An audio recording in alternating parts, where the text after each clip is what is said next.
요한복음 10장 10절에서 15절 말씀입니다.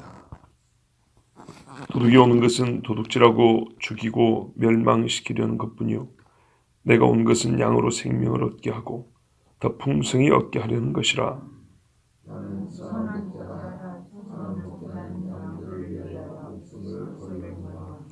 삭구는 목자가 아니요 양도 제 양이 아니라 이리가 오는 것을 보면 양을 버리고 달아나나니 이리가 양을 물어가고 또 해치느니라.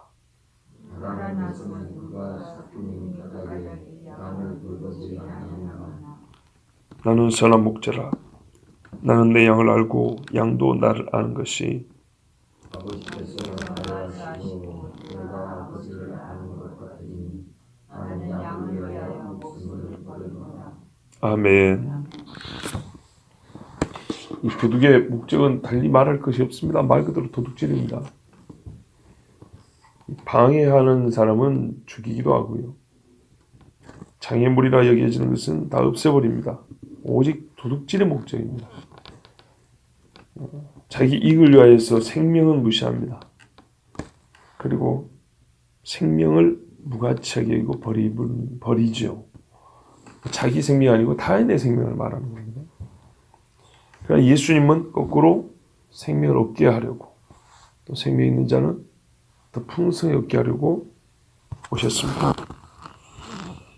여러분 이 말씀 그대로 하면요 10절 그대로 하면 목자가 없는 상태에서 양은 살았으나 죽은 것과 같습니다. 왜냐하면 목자가 와서 이 양을 보여주지 않으면 도둑이 와서 죽이고 멸하고 그런다 했기 때문에 양은 아무런 한갈 힘이 없거든요. 목자 없는 상태에서 양은 뭐라고요? 그냥 죽은 거다 그 말입니다. 도둑은 언제라도 옵니다. 말 그대로 우리가 알지 못하는 때 옵니다. 그러면 오는 때는 딱 이렇게 한 때지만 언제라도 올 수 있기 때문에 목자 없는 상태에서 양은 언제나 죽은 것과 마찬가지입니다. 진비 없습니다. 이 말을 왜 그렇게 이해할 수밖에 없냐면 보세요. 목자가 있어야 생명을 얻는다 그랬잖아요. 첫째, 목자가 있어야 생명을 얻고 그랬으니까 목자가 없는 상태에서는 도둑이 처음부터 끝까지 들지는 않아도 처음부터 끝까지 목자가 없는 상태에서는 어느 때라도 도둑에게 양들은 노출되어 있고 무방비 상태이기 때문에 사실상 죽은 거란 얘기입니다. 그러면 여러분 도둑은 언제부터 있는 거죠? 실제로는 양이 있는 때는 항상 도둑이 있는 겁니다. 사람이 이 땅에 존재할 때부터 도둑은 항상 있었습니다. 쉽게 말하면 마귀 새끼는 항상 있었습니다. 그렇다면 처음부터 구원받은 자가 있다면 처음부터 목자가 있다는 말하고도 같습니다. 아담과 하와에게 여호와는 나의 목자였습니다. 다윗이 노래했다고 해서 다윗 때 여호와가 그때부터 목자가 되신 건 아니죠. 처음부터 목자이신 것을 다윗이 노래를 한 것이죠. 다윗만 노래했습니까? 사실은 한나가 그 사무엘 얻고 나서 노래한 걸 들어보면 아들 줘서 고맙다라는 이야기가 아닙니다. 그 정도가 아니고 모든 인간의 연약한 존재, 이 연약성을 하나님의 강함과 위대함이 그 능력이 붙들어서 높인다는 그런 내용들입니다. 엄청난 찬양입니다. 마치 홍해를 건넌 다음에 이스라엘 여인들이 부른 노래와 같이 하나님을 그렇게 노래합니다. 한마디로 이 말대로 하면 생명을 주시고 더 풍성히 주신 하나님을 노래한 겁니다. 자, 다시요. 양에게는 목자가 없는 상태는 생명을 얻게 하고 더 풍성히 얻게 하려는 것이었기 때문에 생명이 없거나 있다 하더라도 생명을 생명으로 활용하지 못하는 생명이 생명을 살지 못해요. 왜요?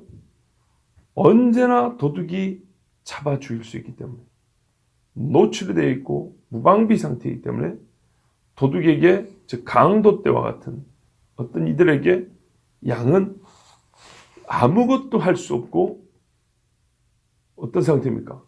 그 주권이 빼앗긴 상태와 같기 때문에 그래서 사람은 절대로 생명을 얻지도 못하고 더 풍성히 얻는 것은 뭐 말할 것도 없습니다. 그런데 첫사람 아담부터 구원을 얻었고 또한 셋 이후에, 즉 아담 이후의 자녀들을 보면 그들 중에는 이 악한 세상 속에서 생명으로 생명을 살아간 사람이 있어요. 노아 같은 사람들이 있죠. 그 말은 처음부터 목자가 계셨다는 말. 그렇지 않으면 다 죽은 거예요. 모든 인간은 구원받지 못한 거예요. 왜? 모든 인간이 죄를 범하였다고 그랬잖아요. 그런데 목자는 처음부터 또 함께 계셨기 때문에 그 중에 생명을 얻는 이가 있고 그 얻은 생명으로 이 땅에서 훨씬 더 악인들과 도둑을 이겨내면서 그렇게 살아가는 사람도 있습니다. 사실은 양 자신이 힘이 있어서 아니라 목자가 지켜주고 목자가 싸워주기 때문에 그렇게 살아왔던 겁니다. 그런데 여기서 더 풍성해졌다 그랬는데 내가 그랬잖아요. 그 말은 구약의 여호와는 나의 목자니 했기 때문에 처음부터 하나님이 우리에게 목자가 되어주셨는데 예수님이 그와 함께 목자했다는 것이고 그래서 오리라는 메시아가 지금 왔고 온 후에는 어떻게 됐죠? 그 생명으로 살아가는 힘이 더욱 강해져서 더 풍성해졌습니다. 말하자면 구약에는 성령의 충만함을 받은 이가 소수요. 어쩌다가 성령이 강하게 임재해서 역사를 했지만 신약시대에 보면 오순절 강림 이후에 성령에 사로잡힌 자가 아주 많아졌고 말씀의 능력이 전파 속도가 사람이 쫓아갈 수 없는 상상할 수 없을 정도고 그 이 땅에서 신자로서의 삶의 그 멋짐이 옛날에는 어쩌다 다윗 같은 사람 한두 명 나왔을지 몰라도 지금은 세상에 셀 수 없는 많은 사람들이 진짜 다윗과 같은 믿음으로 살아가는 사람들이 많습니다. 자, 그러므로 예수님은 처음부터 이 땅에 있는 죄인들이 살 수 있는 길이었고 생명이었고 이 땅에 오신 육체로 오신 후부터는 더 많은 사람들이 진짜로 이 육체의 때를 강력한 생명력으로 살아갈 수 있게 하셨습니다. 그래서 예수님은 나는 선한 목자라 그럽니다. 선하다. 누가 선하다고 판단할 수 있습니까? 판단은 목자 자신이 하지만 실제로 양들에게도 목자의 됨됨이 참 선하다고 여겨집니다. 우리 중에 예수님을 악하다는 사람은 사실 아무도 없습니다. 불신자도 악하다고 하는 사람이 없습니다. 다만 안 믿는 것이죠. 오히려 이런 말이죠. 예수는 선한데 교회는 교인들은 왜 안 선하냐 이렇게 말을 하지 예수님이 선하지 않다고 말하는 일 없습니다. 또 예수님의 그 선함을 닮아가는 것이 부담돼서 교회를 안 나오지 예수님이 악하다는 자는 없습니다. 지금 현재 유대인들은 예수님이 악하다 그러죠. 그 사람들도 돌아올 때가 있을 겁니다. 자, 선한 목자는 어째 선하냐? 양들 위해 자기 생명을 준다 그랬습니다. 이거보다 좋은 게 어디 있습니까? 로마서에 보면 사람이 친구를 위해 자기 목숨을 내주면 이보다 더 큰 사랑이 없다 그랬습니다. 가장 친구다운 거죠. 예수님은 도둑의 사냥감이 된 양들에서 자기 생명을 줍니다. 여러분, 목자가 양들만 있으면 굳이 생명을 준다는 말을 쓸 필요가 없죠. 도둑에게 싸우고 양 대신에 자기가 죽는다는 겁니다. 자, 이는 깊고 새롭게 말할 것이 없습니다. 우리가 다 아는 예수님의 대속 십자가입니다. 그런데요, 또 다른 비교군이 있는데 삭군이라고 그랬습니다. 지금까지는 도둑 이야기였거든요. 삭군은 좀 다릅니다. 삭군은 평상시에는 목자 편에 있습니다. 똑같이 양을 지키고 양을 먹이는데 양을 치는데 함께 있던 사람입니다. 그런데 이 삭군이 목자 편에서 거의 도둑 편으로 떠나버리는 그런 때가 있습니다. 그거는 위험이 닥칠 때, 이리 때가 와서 양들을 뜯어먹을 때 자기 죽을까 봐 피하는 겁니다. 자, 삭군이 왜 도망간다고요? 자기 양이 아니니까. 이 삭군은 처음부터 목자가 아닙니다. 그래서 자기 양이 아닙니다. 그러니까 양을 버리고 달아나는 이유는 자기가 양을 위하여 죽을 이유가 없다는 것입니다. 자기 목숨이 양보다 중하다고 생각하기 때문입니다. 어떻게 보면 이거는 그 자체의 행위를 가지고 아주 심하게 욕할 것도 아니라고 봅니다. 왜냐하면 사꾼이잖아요. 목자가 아니고 사꾼이잖아요. 그러니까 이거는 사꾼이 50의 책임이 있는데 50은 안 한다고 말하는 게 아니고 100의 책임과 권리가 있는 목자와 비교해서 사꾼은 50밖에 안 된다는 얘기입니다. 100하고 50은 50의 차이가 있죠.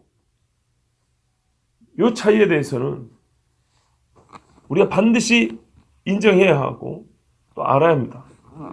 목자가 만약에 자기 목숨을 내놓지 않으면 가짜 목자가 되겠죠. 사꾼이 자기 양이 아닌데 자기가 목숨을 내놓는다. 그러면 이 사람은 사꾼의 할 일을 훨씬 더 초과하여 행한 진짜 충성스러운 사람이죠. 그렇지 않고 이리 때가 오니까 도망을 간다. 이거는 원래 사꾼은 그렇지 뭐 이렇게 생각할 수 있습니다. 여기서 이리 때는 사실 도둑다고 다를 바가 없습니다. 다르게 표현하고 보시면 돼요.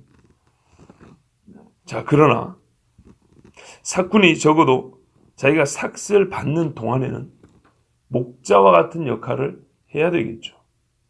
계약 기간이 끝났다거나 아니면 예를 들어서 다른 양무리로 갔다거나 뭐 이런 게 아니고 여기서는 양을 버리고 간 거니까 자기 살겠다고 이렇게 가버리는 거기 때문에 이런 경우에 사꾼은 또 비판을 받을 수 있습니다. 사꾼인 까닭에 양을 돌보지 아니함. 그러니까요. 지나치게 비판하면 안 됩니다. 목자의 기준을 가지고 비판하면 안 된다는 말입니다. 사꾼이니까. 그러나 사꾼이 어떤 기간에는요. 목자의 자리에서 같이 함께 그 일을 감당하는 동안에는 그 책임이 주어지는 동안에는 같이 죽어야죠. 싸워야겠죠. 그런데 그렇지 않다는 것은 이게 본인의 책무보다 덜한 것입니다. 그래서 비판을 받습니다. 그런데 이 사꾼의 속, 즉 불성실하고 불충성됨이 나타나는 때는 언제냐면 평안할 때가 아니고 이리 때가 나타날 때입니다. 우리 신앙생활도 보면 시험이 있을 때, 어려움이 있을 때 자기만 살겠다고. 이 경우를 잘 보셔야 됩니다. 모든 사람이 어려움을 피하는 걸 사꾼이라고 말하면 안 돼요. 그건 성경이 또 한편 지혜라고 해놨어요. 그런데 이건 뭐죠? 책임이 있어요. 근데 자기만 살겠다고 버리는 거예요. 매우 한정적입니다. 타인에 대하여 함부로 판단하면 안 돼요. 저 사꾼 같은 놈 이렇게 얘기하면 안 된다고요. 그렇게 판단하는 케이스는 매우 제한적이라고요. 어떤 경우요? 사꾼의 자리에서 삭슬받는 기간 동안에 어려움이 닥치는데 자기만 살겠다고 너희는 죽으라고 가버리는 경우를 지금 비판하고 있는 거예요. 아시겠죠? 자, 이 사람들은 삭슬 위하여 양들 곁에 있었을 뿐이고 양떼와 같이 도둑에게 죽임을 당하고 뜯겨먹는 것은 원하지 않습니다. 물론 목자도 죽고 싶겠습니까? 그러나 목자는 양을 위하여 싸웁니다. 그리고 죽습니다. 그래서 예수님이 반복하여 말합니다. 나는 선한 목자라.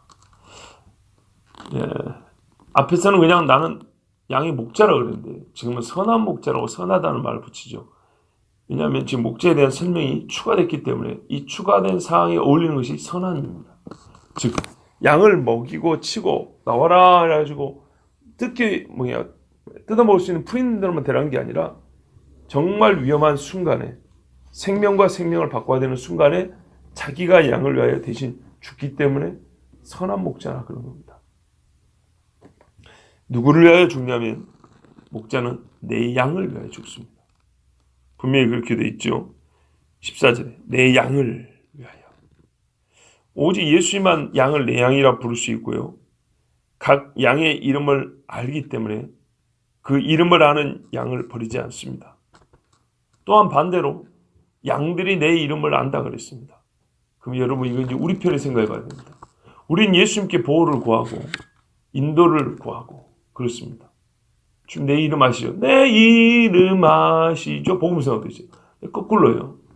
우리는 항상 이 조화가 좀 부족해. 성경에는 조화와 균형이 돼 있어. 모든 것이 우리 인간이 하나님만큼이라는 얘기는 아니에요. 하나님만큼은 아니지만 교통이 있어요. 양들도 내 이름을 안다 그랬어요. 잘 보세요. 우리가 주님을 얼마나 알고 있을까요? 내가 생각하는 예수를 나의 인생에서 지금 여러분 내가 성경 지식 얼마나 갖고 있지? 요 정도 얘기하는 게 아니에요. 양을 알고 양이 목자의 음성을 알고 따라가고 서고 날려에 죽고 전적으로 그러니까 말하면 인격과 인격이 쫙 붙어 있는 그런 식의 알미란 말이에요. 과연 이게 있는가? 이건 양 자신이 늘 확인해 봐야 됩니다. 진실로 예수님이 나의 생명을 위하여 자기 목숨을 주시고 또한 하나님과 동행하여 생명이 생명을 누리면서 살 수 있도록 그렇게 인도해 주신 분이라는 확실한 알미 있는가? 그렇지 않으면요 거꾸로 가짜 목자 잡아먹으려고 도둑이 와도 목자주라고 따라갑니다. 예수님 아닌데 예수님이라고 따라합니다. 정명석이는 지가 주님이라고 하잖아요. 정확히 대놓고 주님 그런다고요. 그래서 주님의 이름으로 기도합니다. 그래요. 제 EMS에. 그 주님이 해석하면 정명석이에요. 저기 신천지가 그러던가. 거기는 보혜사라고 그러잖아요. 보혜사는 누굽니까? 성령을 가리켜하는 말입니다. 그리스도는 육체로도 오고 영으로 오는데 지금 영으로 온다. 즉 바꿔 말하면 그리스도라는 얘기입니다. 영으로 온 그리스도라는 얘기입니다. 아니 육으로 온 그리스도가 자기가 영이 다시 자기에게면 하여튼 자기가 그리스도를 목자라고 하는 말입니다. 이렇게 양이 목자의 음성을 목자를 모르면 도둑을 따라갑니다. 그럼 어떻게 되죠? 10절에 죽이고 멸망시키는 뿐이라. 그러니까 여러분 절대로 예수님이 나를 안다는 사실을 믿으시고 내가 믿는 예수님을 내가 어떻게 알고 믿고 있는지에 대해서 분명한 지식이 있어야 됩니다. 아버지께서 나를 아시고 내가 아버지를 아는 것 같으니 나는 양을 위하여 목숨을 버린다. 왜냐하면 이 알미란 것이 예수님이 나를 위하여 실제로 목숨을 버리게 하는 지식이요. 서로 안다 그랬어요. 서로 모르는 자로서는 예수님의 죽음이 아무 상관이 없습니다. 그래서 교리적으로 제한속죄라는 말이 있는 겁니다. 누구에게나 열려있지만 제한적이라는 겁니다. 어떤 얘기예요? 목자가 알고 목자를 아는 그 양에게만 이 속죄는 제한적으로 효력을 미친다는 겁니다. 이게 이제 교리적으로 제한속죄 교리입니다. 처음 들어보시면 안 됩니다. 왜냐하면 이거는 칼빈의 5대 교리 중에 하나입니다. 즉 종교개혁의 후예고 지금 십자가 이 빨갛게 올린 교회는 거의 대부분 이 교리를 따릅니다. 그러니까 여러분도 반드시 들었어야 하는 이야기입니다. 근데 그게 오늘 본문으로도 근거 삼을 수 있습니다. 나는 내 양을 알고 양도 내 이름을 안다. 그 아는 양을 위해서만 죽었다. 입니다. 어느 정도로 이 양이 대단하냐? 그 안다는 거 뭐 나도 다 예수 아는 것 같은데 아니요. 보세요. 이 알미 어느 정도냐면 아버지가 나를 알고 내가 아버지를 아는 것과 같다 그랬어요. 이런 알미예요. 그러니까 아까 제가 말한 성경 지식, 그러니까 성경 지식 당연히 있게 보이지만 그 칸체오기식 성경 지식 얘기하는 게 아니에요. 진짜로 내 삶이 완전히 목자이신 예수의 음성만 듣고 따라가야 돼요. 어디든지 부르면, 어디든지 예수께서 부르면 따라간다는 찬송가처럼 이렇게 돼야 이게 목자를 안다는 거예요. 왜? 아버지가 시키는 대로 아들은 했고 아들이 가고 행하는 것에 아버지가 허용하지 않거나 아버지가 알지 못한 일이 하나도 없어요. 이렇게 가는 것이 성부 성자가 연합해 있듯이 양과 목자신 예수님은 그렇게 연합했다 그랬어요. 만약에 여러분 이게 아니라면, 만일 양과 목자가 분리되거나 떨어질 수 있다면 차라리 아버지와 아들이 떨어질 수 있고 분리 단절될 수 있다고 말해야 합니다. 예레미야서에 그런 말씀 있잖아요. 이스라엘 향한 나의 긍휼이 이게 사라질 것 같으면, 그들을 위하여 준 약속이 깨질 것 같으면 차라리 하늘에 도는 해와 달과 별을, 이 움직이는 나가 세운 법칙이 깨졌다고 말해라. 우리 하나님 그렇게 말씀했어요. 주님 다시 오실 때까지 이 하늘의 해와 달과 별은 절대로 도는 걸 멈추지 않습니다. 그와 같이, 그러니까는 절대 변할 수 없는, 우리가 살아있는 동안에 볼 수 있는 이 현상 중에 제일 변하지 않는 걸 가지고 이스라엘 향한 하나님의 구원과 약속을 얘기를 했어요. 마찬가지입니다. 목자와 양 사이에 맺어진 이 암을 통한 약속, 너를 위하여 죽고 너에게 생명을 주고 더 풍성히 있다는 이것은 아버지와 아들의 이 존재론적인 상호 안의 거함과 암, 그것과 같은 정도의 강도로 목자와 양은 연합이 되어 있고 그렇게 서로 알고 있다는 겁니다. 그러므로 나는 예수님 잘 모르겠어, 이거는 정말로 위험하다는 얘기입니다.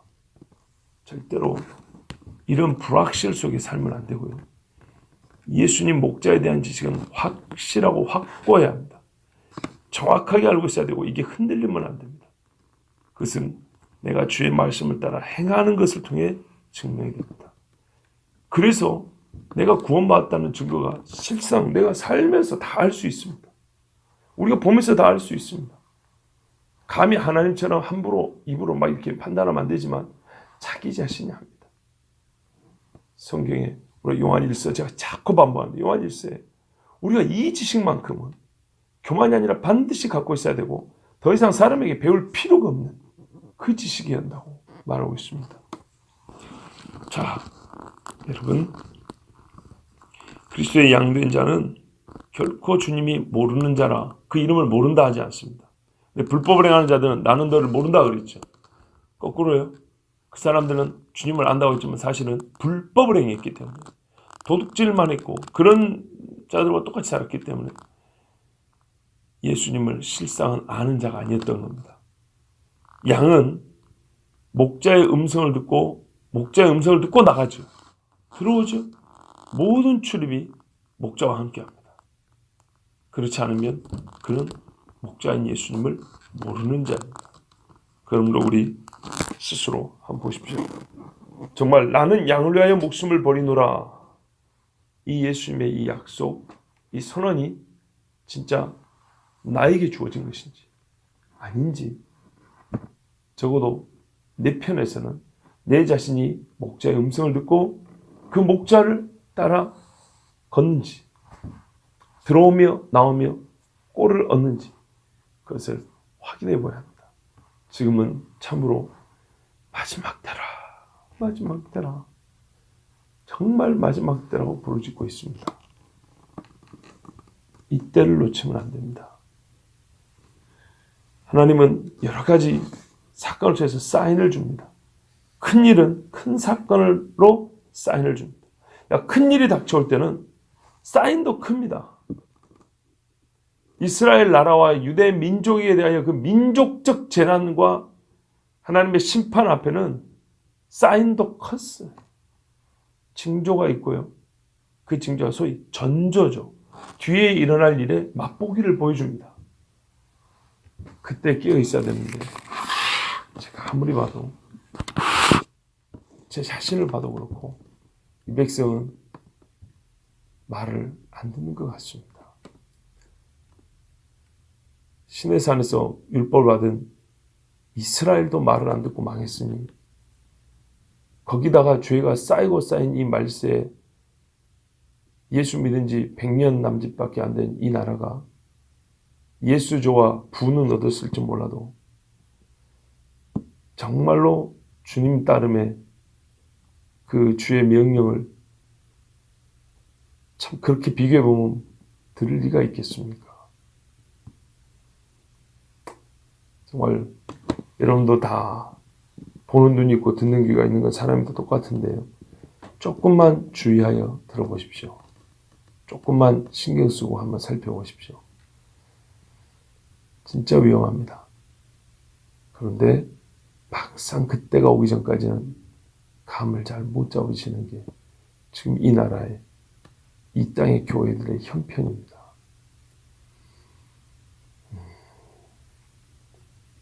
조금 더 구체적인 이야기는 다음에 또 할 수 있는 기회가 있을 겁니다. 자, 주님 앞에 우리 나 자신을 위하여 목숨을 버린 목자이신 주님을 더욱 힘써하시고 주님의 부르심에 늘 따라 함께가는 우리 모두가 되길 바랍니다. 기도하겠습니다. 하나님 아버지 감사합니다. 주께서는 언제나 돌아오라 하셨으며